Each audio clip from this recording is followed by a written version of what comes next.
Good afternoon. My name is Sean Flaherty. It's 2 July 2022, and today I will be discussing Hashimoto's thyroiditis or Hashimoto's disease.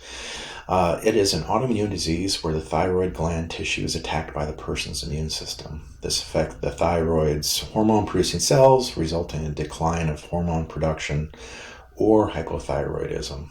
It's not clear what causes the disease. It may be due to genetic factors or environmental factors such as stress or radiation exposure, or it could be the combination of both environmental and genetic factors. Now, the disease can progress slowly over time, and the decline in hormone production may result in a litany of symptoms, some of which are fatigue, muscle weakness, muscle pain, joint pain, swelling of the thyroid, puffy face, depression, just to name a few. Some of the risk factors are women are more likely to get it than men.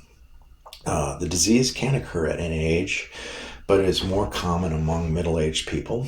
Also, having other autoimmune disorders such as diabetes, RA, or SLE could predispose you to Hashimoto's disease.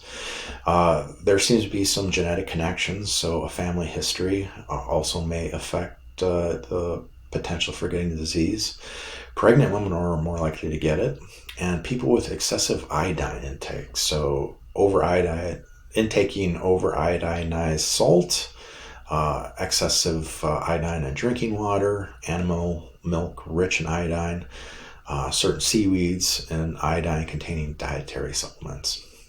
Now, if left untreated, Hashimoto's disease can lead to several complications. One being a goiter, that's the enlargement of the thyroid, poor heart function, more specifically cardiomegaly and arrhythmias, mental health issues, also sexual dysfunction, so decreased libido in both men and women, erectile dysfunction in men.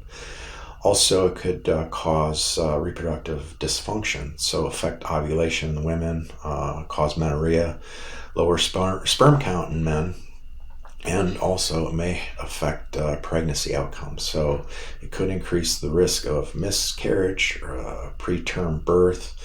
Also, it could affect the child's intellectual development and may also cause autism. Now, diagnosing the disease can be done using two tests, one being the TSH test, which tests levels of thyroid stimulating hormone produced by the pituitary gland.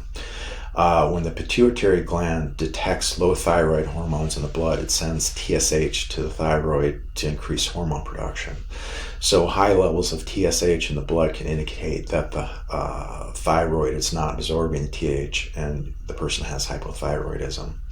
Also, another test is the T4 test, which is the main thyroid hormone, thyroxine. Low levels indicate thyroid dysfunction. So a treatment would be a T4 hormone replacement therapy in which synthetic hormone called levothyroxine is used, which is like the thyroid's natural thyroxine. And a person could potentially have to dose for the rest of their lives in order to treat Hashimoto's disease. That is the conclusion of my brief, and thank you for listening. I hope you have a good day.